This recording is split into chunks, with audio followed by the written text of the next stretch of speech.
we are now in this moving vehicle, making a target for Dan, very like the Israelis moving forward to attack the Egyptians in Sinai. Must have made for the Egyptians. Thank you. For a novice like me, a javelin is easier to handle than a saga. When a saga was fired, it trailed a control wire behind it, and the operator used a joystick which had to keep steering the missile until it reached its target. Oh, I think I can see something now. A hit required good training and a steady hand. I was going to have a pop at them. With the javelin, all I have to do is get the truck in the sights, lock the guidance system onto it, and fire. No, it's just popped out now. You just see the smoke from his exhaust. Activating the seeker. Okay. Okay, I'm going to go for it. Go for it. At least, that's the theory. God, it's tricky with that wobble when you just try and get the track gates on the target. Did I miss? Fortunately, that's a no result, which means you've missed. I really had no idea where Dan was. This is where your speed jewel starts to come into it now. His state-of-the-art javelin can hit my vehicle from over 2 kilometers away, a similar range to the Sagas in 1973. No wonder the Israeli tank drivers were taken by surprise as they headed towards the Suez Canal. They simply couldn't see the Egyptians lying in wait with the Sagas.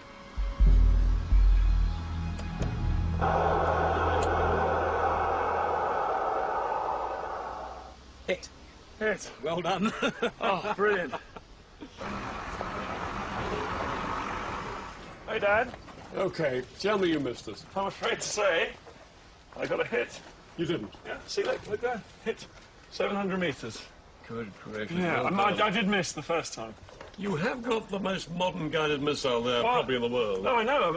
Because one thing worth saying is that the Sagas were wire-guided missiles. You had to keep the sight on the target all the time the missile was travelling towards it. It had to be fixed there, whereas you just fired it and forgot. Yes? Yeah, it's hard enough to get the sight locked onto you, and actually have to keep it there for the entire time the missile's in the air. It would be incredible. You're shaking, you're breathing, you're nervous. I couldn't have done it if it hadn't been a lock on and then forget about it. Very, very powerful form of anti-tank warfare. For the Israelis, quite a new ordeal. In 1973, the Saga was turning the Sinai into a tank graveyard. The tanks, which were the pride of Israel's army, were being destroyed by Egyptian infantrymen. Israel had begun the war with around 300 tanks in Sinai. By the end of the first 36 hours, they'd lost approximately half of this number. Things were critical for the Israeli soldiers in Sinai. But that was only half the story. At the same time the Egyptians launched their attack, the Syrians had launched their bid to retake the Golan Heights.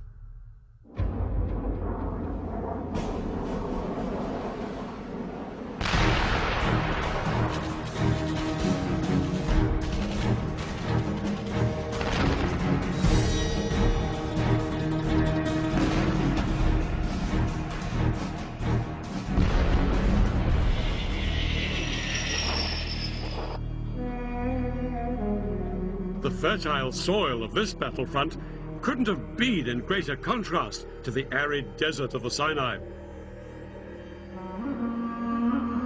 The Golan Heights had been a valuable prize when the Israelis captured them in 1967. These Golan Heights provided Israel with more than just good farmland.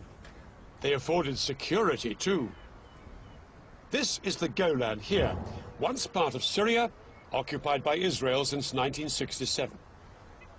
The area is no more than 15 miles wide, and it ends with a steep slope down to the River Jordan. To Israelis, the Golan was a vital buffer between their heartland and Syria. Despite this, only 170 Israeli tanks and 400 soldiers were stationed in the front line on the Golan. Most of the Israeli forces were here in the north, because Israeli commanders felt this was the most likely place for any Syrian assault. But when the Syrians made their move, their 1,200 tanks and 60,000 men attacked all the way along the line. 6 hours into the battle, the Syrians' overwhelming strength was beginning to tell, and their tanks broke through down here in the more lightly defended south. By nightfall, they'd almost reached the western edge of the heights, where they could look down on the River Jordan. If Syrian tanks could now seize the vital bridges across the Jordan, they'd be able to pour across the river into Israel's heartland.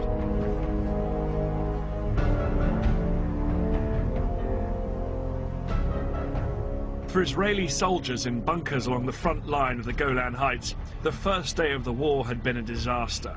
Their strong defensive positions had done little to halt the Syrian advance.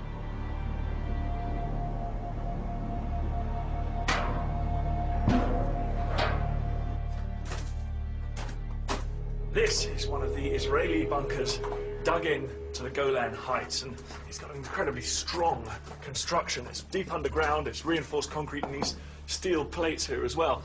The amazing thing about 1973 is these strong points were so difficult for the Syrians to take, they didn't even bother trying. They simply bypassed them with their tanks and kept pushing forward.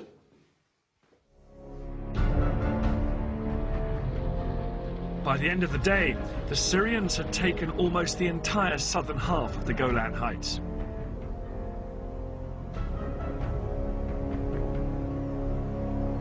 It was a nightmare situation for Israel. It had been caught unawares, with far too few troops on both front lines. All Elazar, the Israeli chief of staff, could do was to mobilize every single reservist in the country. In towns, villages and farms across Israel, news filtered out that their country was under attack. Because it was a holiday, TV and radio was off the air, and so soldiers on motorbikes had to race through built-up areas, calling up the reservists.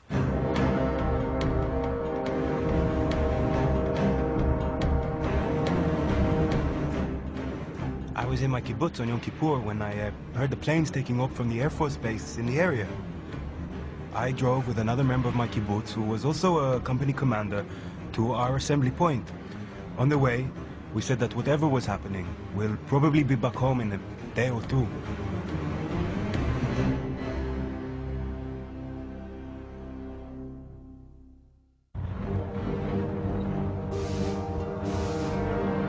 Men and tanks headed out towards both fronts, but it would take 2 long days before they'd be ready to mount a counterattack.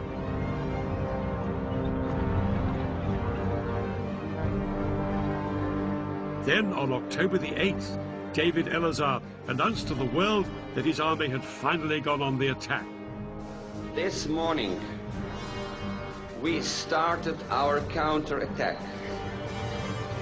and we shall break and destroy completely all the attacking forces. Elazar's first push was in the Sinai Desert. The Egyptians had known that the Israelis would always counterattack, and they'd been lying in wait for just this moment. As soon as the Israeli tanks came into view, they let rip with devastating rocket, artillery and Saga missile fire.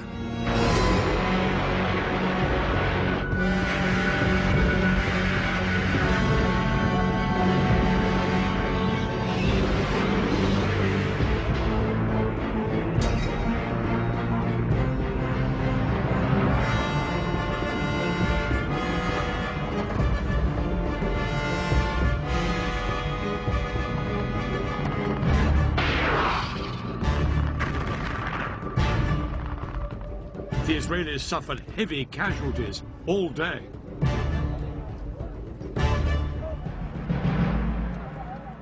At least 50 of their tanks were destroyed or disabled. To the Israelis, it was abundantly clear this was no longer the poorly trained Egyptian army they'd fought in the past.